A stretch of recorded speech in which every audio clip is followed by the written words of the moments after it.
दुश्मन बनाने के लिए ज़रूरी नहीं है कि लड़ा जाए, बस आप थोड़े से कामयाब हो जाओ, वो खैरात में मिल जाएंगे। हर बात में अल्लाह का जिक्र करोगे तो हर काम में अल्लाह को अपने साथ पाओगे।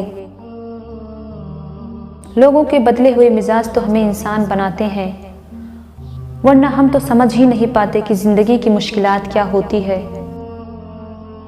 सुकून और राहत अल्लाह के आगे सजदा करने में है। अपना किरदार इतना मजबूत और अपना ज़र्फ़ इतना वसी कर लो कि लोग तुमसे ताल्लुक़ रखने में फ़ख्र महसूस करें। अगर घर में 3 वक्त का खाना बन रहा है, मेहमान भूखा नहीं जा रहा, ज़रूरतमंदों की मदद हो रही है और औलाद को तालीम मिल रही है, तो आप अमीर तरीन इंसान हैं। 2 जगहों पर खामोश रहना अफजल है, जब तुम्हारे पास अल्फाज की किल्लत हो और जहाँ तुम्हारे अल्फाज की कोई कीमत ना हो।